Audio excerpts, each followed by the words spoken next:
The call came in at 0214, and by the time the trauma bay doors blew open, Dr. Yara Solis already had her gloves on. She had been awake for 19 hours. It didn't matter. Sleep was a luxury she'd stopped expecting 3 years ago. Somewhere between her second deployment and the moment everything she'd built had come apart in a single afternoon. But that was before. Before the court-martial, she didn't fight. Before she became, officially, nobody. Tonight, she was a contract paramedic on a civilian air medical team stationed out of Ramstein, Germany, one step above a glorified driver, according to most of the doctors on staff. Her badge said Paramedic Solis. Her scrubs were 2 sizes too big. She kept her hair in a bun so tight it pulled at her temples, and she never spoke unless spoken to, and she made coffee the way each attending liked it, and she stayed invisible. That was the plan. Stay invisible. Run out the clock. Go home. The gurney crashed through the double doors before she could finish the thought. GSW to the chest. Possible tension pneumo. BP's in the basement. 60 over nothing.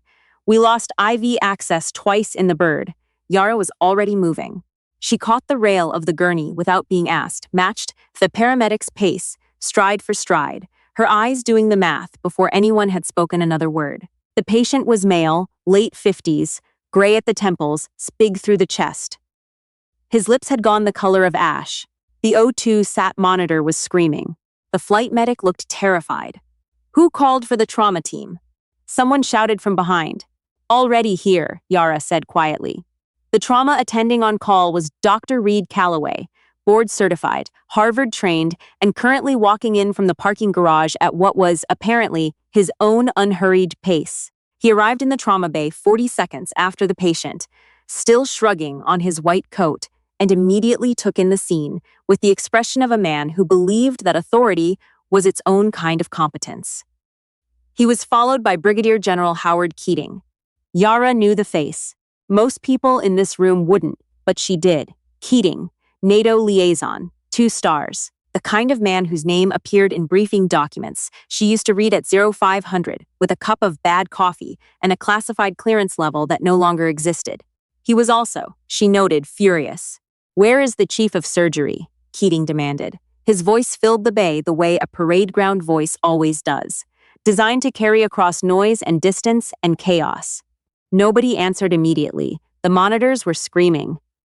The flight medic was trying to get a line in the patient's left arm and failing. Yara had already identified the problem and was reaching for the kit on the crash cart before the attending had finished reading the intake form. I asked a question, Keating said. Dr. Calloway looked up from the chart. Dr. Pemberton is in surgery. He'll be... I don't want him. When he's done, I want him now. Sir, that's not how a hospital... This man is General Arthur Colton, Deputy Commander, U.S. European Command. He will not be treated by a paramedic and a doctor I've never heard of. Do you understand me? Get me your best surgeon. Get me Pemberton.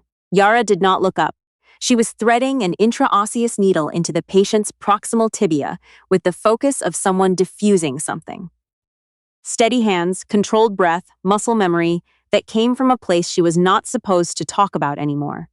The IO line seated perfectly. She attached the pressure bag without fumbling. She's not a surgeon, Keating said. He was talking about her. She was the only woman in the room. I'm aware of what she is, Calloway said, though with less certainty than the sentence required.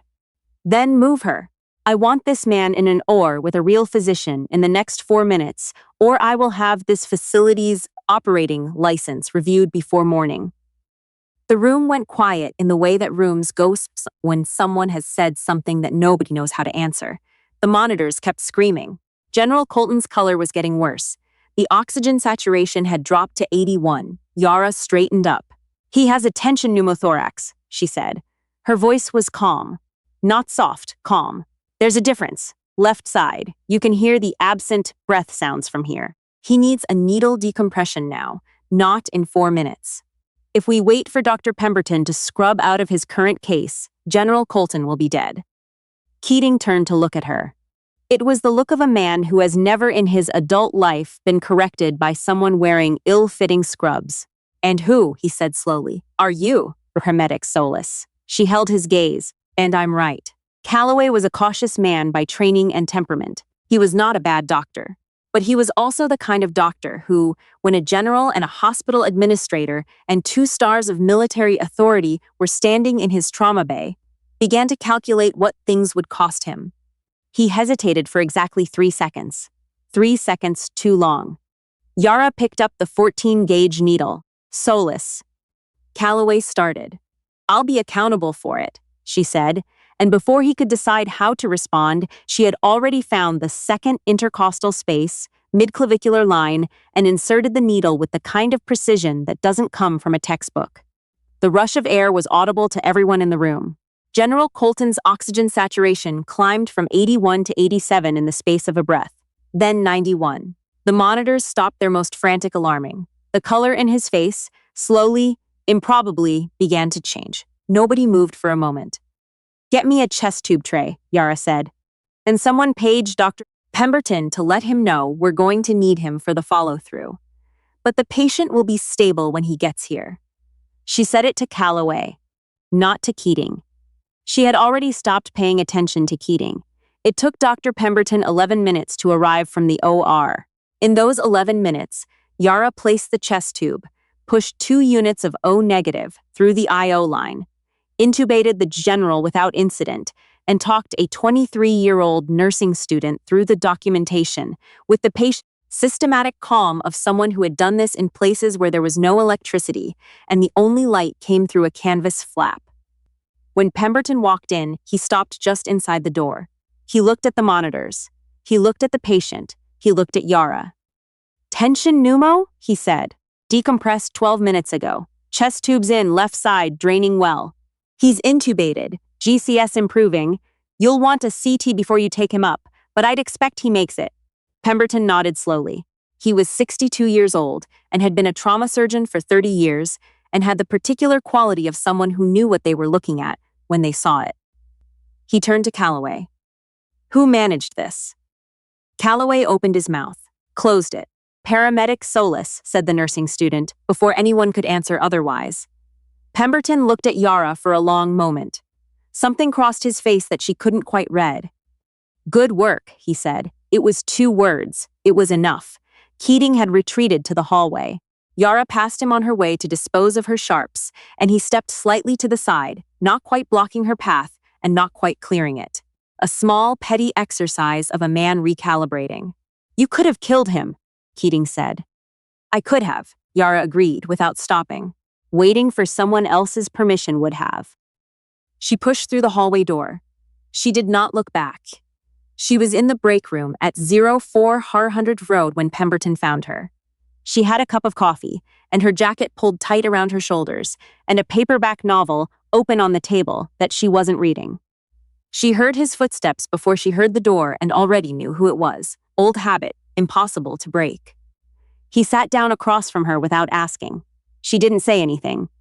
"You did an IO and a needle decompression and a chest tube in under 15 minutes, he said. "On a patient in extremis, without attending supervision, with a 2-star general in the room screaming at you. He's a brigadier. 1 star. The uniform has 1. She paused. "Sorry. Habit." Pemberton looked at her. "Where did you train?" She turned a page of the novel. "Community College in Phoenix. EMT Basic. Advanced through the state." "That's not what I asked." Yara put the book down. She looked at him directly. The first time she'd really looked at anyone all night. He had the kind of eyes that had seen a lot and didn't perform wisdom about it. "I'm a paramedic," she said. "That's what's on my badge." "Your badge says Solis. Your technique says something else." He folded his hands on the table. "I've trained surgeons who couldn't have placed that tube the way you did tonight. The angle, the speed, the fact that you talked to the nursing student through every step so she'd know how to do it next time." He paused.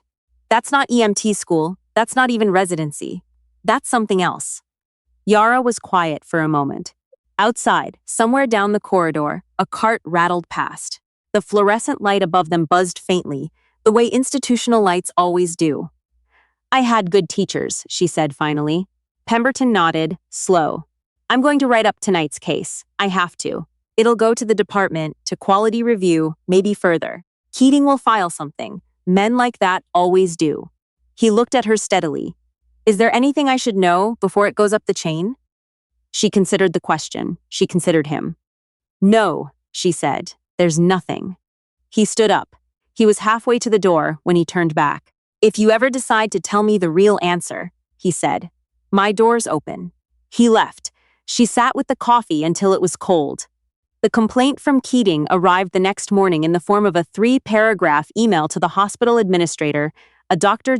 Faye Alston, who forwarded it to the department head with a note that said, needs to be handled carefully. Significant donor relationship. Yara was pulled into Dr. Alston's office at 10 o'clock. Alston was a compact woman in her mid-50s with reading glasses on a beaded chain and the particular economy of movement that comes from spending decades managing other people's crises. She gestured to the chair across from her desk. Yara sat. How long have you been with the Air Medical Program? Alston asked. 7 months. Any disciplinary record? No. Any prior incidents? Scope of practice issues? Patient complaints? No. Alston took off her glasses. She looked at Yara the way Pemberton had, like someone doing a calculation that didn't quite come out right. Brigadier General Keating is filing a formal complaint alleging that you performed a medical procedure outside your scope of practice. He's also suggesting that your actions constituted reckless endangerment of a senior military officer. Yara didn't flinch. The patient survived. I know. His SATs were at 81. If we'd waited another 4 minutes for Dr. Pemberton to scrub out, he would have arrested. I made a judgment call. You made a call that a physician should have made. The physician on duty hesitated. Alston was quiet for a moment. She looked down at the folder in front of her, then back up. Yara, she said, first name, which was notable. I'm going to ask you something, and I'd appreciate a straight answer. All right? Is there something in your background that makes you better qualified than your credentials suggest? Yara looked at a spot just above Alston's left shoulder, the clock on the wall. It was 10:17. No, she said. I'm a paramedic. That's your answer. That's my answer. Alston put her glasses back on. She made a note on the folder. I'll need you to submit a detailed incident report by end of day. Pemberton is writing a supporting statement. The outcome for the patient will weigh heavily. She paused. I should tell you that Dr. Calloway has also submitted a statement. It's supportive. Yara looked at her. Really? I think the general's manner in that trauma bay was not lost on the nursing staff, or on Dr. Calloway. Alston allowed herself the smallest of tight smiles. We'll process the complaint. These things take time. Yara stood. She was almost to the door when Alston spoke again. For what it's worth, the woman said quietly, my daughter wants to be a paramedic. I used to worry that it wasn't enough, that she should push further, go to medical school. She paused. I'm not sure I think that anymore. Yara held the door handle for a moment. She'll be good at it, Yara said. If she wants it badly enough. She went back to work. General Arthur Colton woke up on the 3rd day. He was in the ICU, intubated still but with his eyes open, tracking. The intensivist on call sent a note to the Air Medical Team lead, which filtered down to Yara on paper, because the team lead still liked paper. She read it on her lunch break and set it down and did not feel the thing she thought she would feel, which was nothing. She felt something. She didn't have a name for it yet. On the 4th day, a nurse named Bryn texted her. They had exchanged numbers after a rough shift 2 months ago, to say that the general had been asking who had treated him in the trauma bay. They told him a paramedic. He asked her name. They told him. He didn't say anything for a while. Then he asked if she was still on staff. Yara read the text twice. She put her phone back in her pocket. On the 6th day, she was walking past the ICU when the unit secretary flagged her down. General Colton wants to see you, the woman said. If you have a few minutes. Yara stood in the hallway for a moment. She was between calls. She had 17 minutes before she needed to be back at the pad. Sure, she said. He was sitting up when she entered, extubated. Color back. Still big, still gray at the temples, but present in a way he hadn't been 6 days ago on the gurney. An IV ran into his left arm. He had a tablet on his lap and reading glasses on his face, and he looked, more than anything else, tired in the particular way of someone who has been told they almost died and is still working out what to do with that information. He looked at her for a moment. Paramedic Solis, he said. General Colton. Sit down, please. She sat in the chair by the bed. She folded her hands in her lap and waited. "I'm told you decompressed my chest in about 30 seconds, he said. "Without authorization, with someone yelling at you."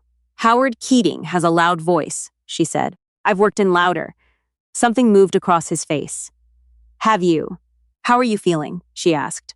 "Like a truck hit me." He set the tablet aside. "Like I have some questions. You're entitled to a full report of your treatment. Dr. Pemberton can." "That's not the kind of questions I mean." He looked at her steadily. She had the feeling of being looked at, really looked at, by someone practiced in reading people. She kept her expression neutral. "Another old habit." "Keating told me what happened," Colton said, his version. "Then I talked to the attending on duty. Then I talked to one of the nurses." He paused. "3 different stories about you. People see things differently under stress." They all agreed on the outcome. He folded his hands across the blanket. "What they disagreed on was who you are." Yara said nothing. "Keating says you're reckless. Calloway says you're the best hands he's seen in a trauma bay in 20 years.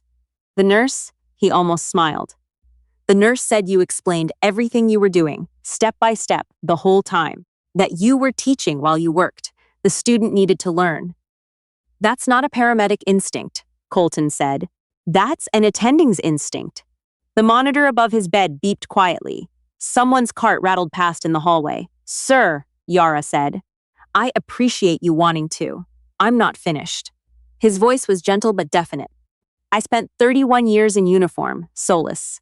I have an instinct for people who are operating below their actual capacity, and I am looking at someone who could walk into any trauma surgery program in this country and be running it in 5 years. He paused. "So I'm going to ask you something, and I'd like an honest answer." She looked at him. "What happened to you?" he said. The room was very quiet. The monitor beeped. Outside, wind moved against the window glass. Yara looked down at her hands. They were steady. They were always steady. It was the one thing she'd never lost, even when everything else had come apart. 3 years ago, she said slowly, I was a flight surgeon, 18th Airborne Corps. I had 8 years in, I was about a year out from board certification, and I was. She stopped. Found the word. Good, I was good at it.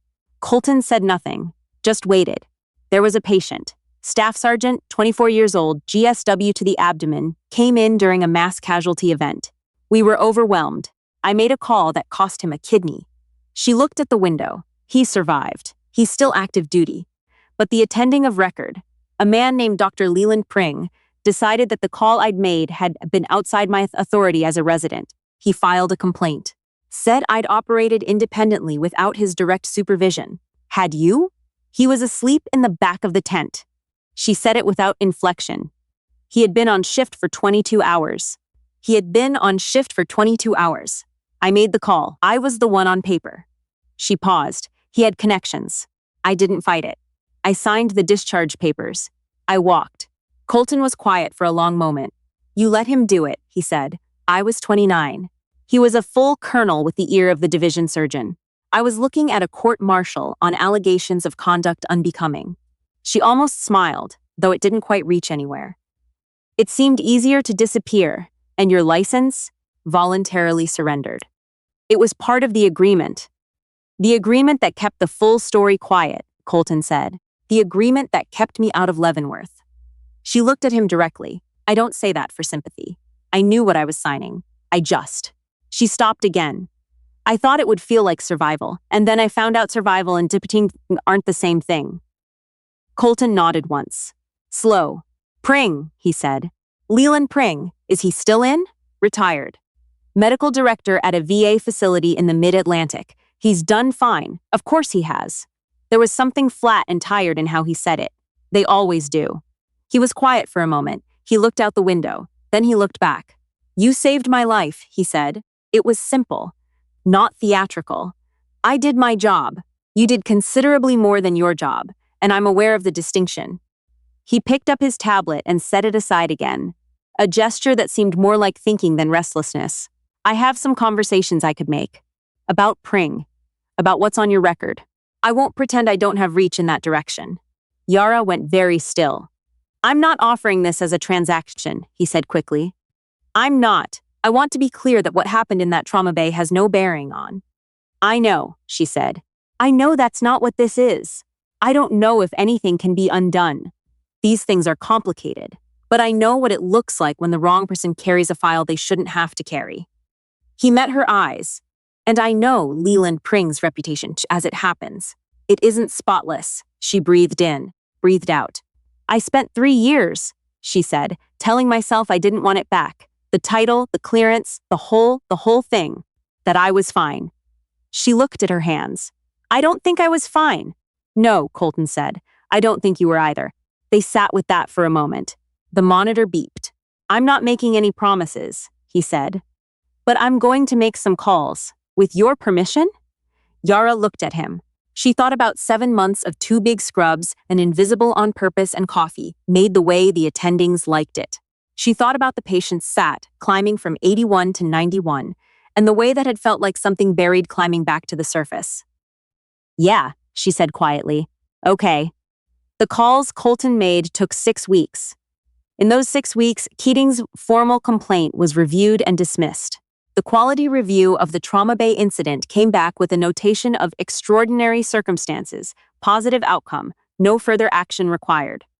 Dr. Alston sent Yara a brief email with 2 lines and no subject heading that said, "Thought you'd want to know. Good work."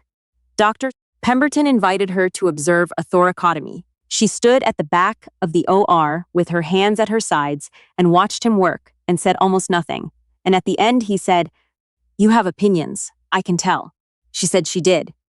He said she should share them next time. She started sharing them. 6 weeks after her conversation with Colton, she received a letter from the Department of the Army, Office of the Surgeon General. She opened it in the break room at 0630 with a cup of bad coffee. The letter was 3 pages. She read it twice. The findings of the administrative action taken against then-resident Dr. Yara Solis in 2023 had been reviewed and found to have been based on incomplete and materially inaccurate testimony. The attending of record, Dr. Leland Pring, had been referred for a separate investigation. The voluntary surrender of Dr. Solis's medical license had been executed under duress and as part of an improper administrative proceeding. In short, the Army was saying it had been wrong. She read the last page 3 times. There was a path outlined in careful bureaucratic language to reinstatement, not a guarantee, not a free pass, a path, an application, a review board. The kind of road that would require her to walk every step of it herself, with no shortcuts. She folded the letter along its original creases. She put it in her jacket pocket. She finished the coffee. Bryn was at the nurse's station when she walked by, and Bryn looked at her and said, "You okay? You look weird." "I'm good," Yara said. "You're smiling. You never smile." "I smile. You don't." She went out to the pad to start her shift. The air was cold and thin, and the sky was the particular shade of gray that comes before dawn gives way. She stood next to the helicopter and looked at it and thought about the letter in her pocket and the path it described, every difficult, complicated step of it, and she thought, I know how to work hard. I was never afraid of that. I was only afraid of wanting something again. She wasn't afraid of that anymore. She put her helmet on. She climbed in. She got to work.